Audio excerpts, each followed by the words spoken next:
about Michelle's process, but I'd love to hear a bit about yours. Your writing is so, as we've heard, so funny and punchy, and it sort of reminded me a bit of a kind of female Martin Amis at times. Does it come out like that, or are you a polisher?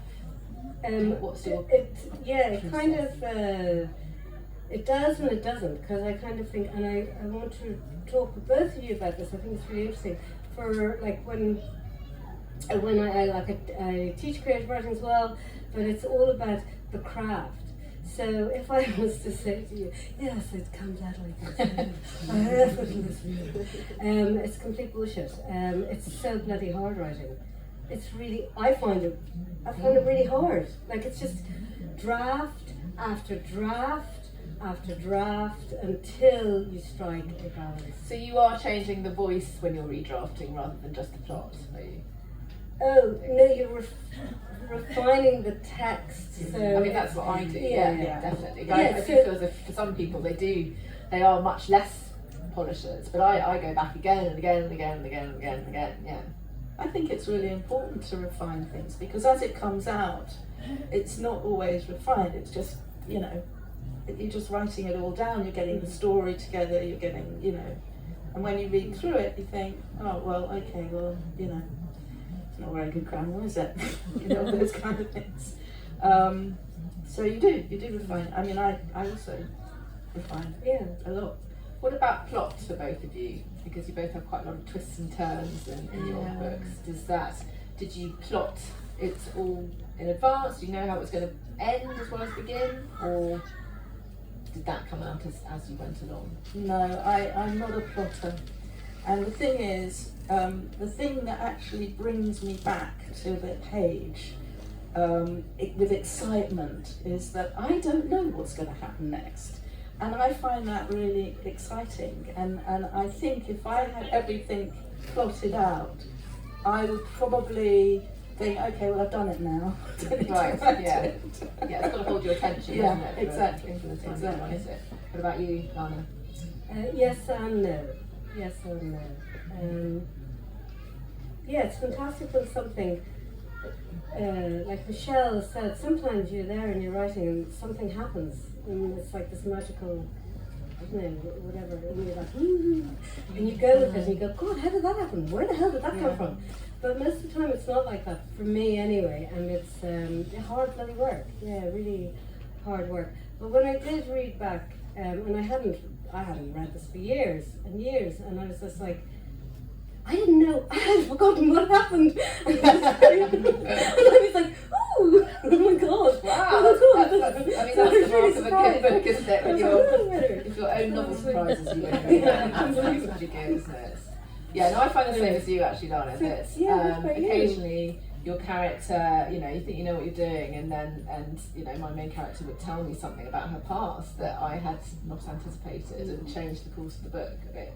So yeah, that's where it Can I intervene here just and ask you, Kate, because you haven't mentioned this. There's a whole part of your book which I found incredible, which I think is a massive taboo, and it's the relationship between the two sisters.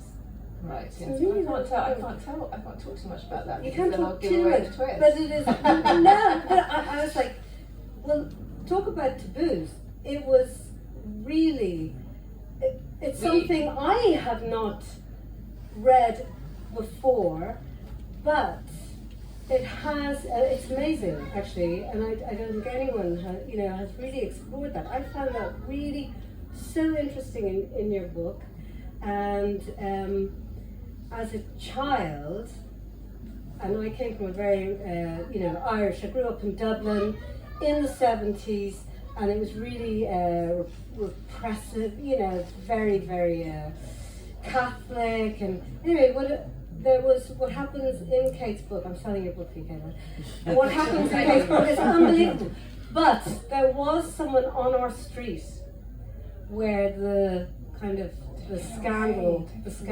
was that it had happened. It's a specific relationship within families, right? And no one ever writes about it. Yeah,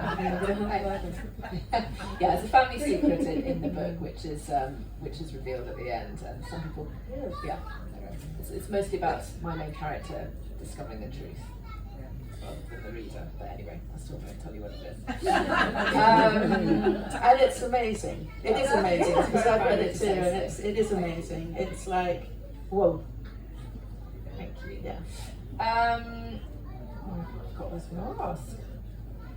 Yeah, sense of place. I really felt reading both your books that you knew where you were at all times, and that the place or places played quite a big role. So Lana, you were set in London and parts of London, Tufnell Park included, that I know very well. Michelle, you skip around from London to Los Angeles to She the does desert. the English countryside, And the English which is countryside, unnamed really. Right. I just saw the place and the house, but I don't know where it was. Did you think of those places as characters, or were they less important than that?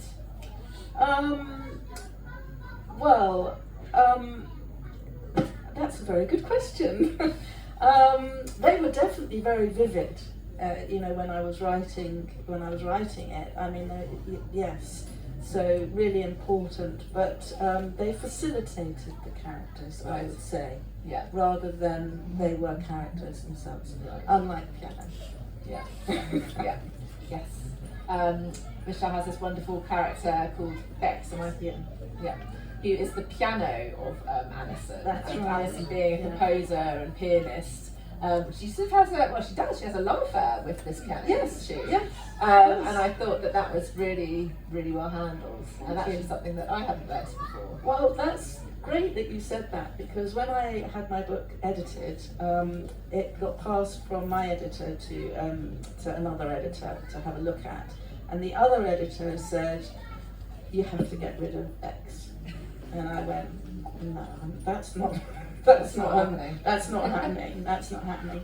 And then I went back to my other editor and I said to her, "What do you think?" And she said, "Well, I love Bex as a character, but she said, it's Marmite." Yeah. I don't know, maybe it is. Right, it reminds me of, I don't know how many of you have read Lessons in Chemistry by Bonnie Garmus, which is, if you haven't, you must. One of the best books of the year, I think. And she has a dog in there, and I heard that he's quite an important character. Yeah. And he's sort of he is a character, and Yeah. he responds to things. He understands 500 words or something. Yeah. But again, Yeah. I think there were at points people suggested that she take it out, and she was absolutely not going to do that. No. So. I think if you when something has to be there, it's absolutely part of the story. It's part of her character. It would just kind of crumble. How was the editing process for you, Lana? And or if not this book, subsequent books, since it was a while ago, was that a sort of, I found it personally a very kind of satisfying and collaborative process working with my agent and then my editor. Partly, I guess, because it was my first book and I really know what I was doing, so I was very grateful to have someone kind of leading me by the hand. But how did your book change much during the editing process? My grammar is so horrendous. I would get, I'm sure I'm like, dyslexic.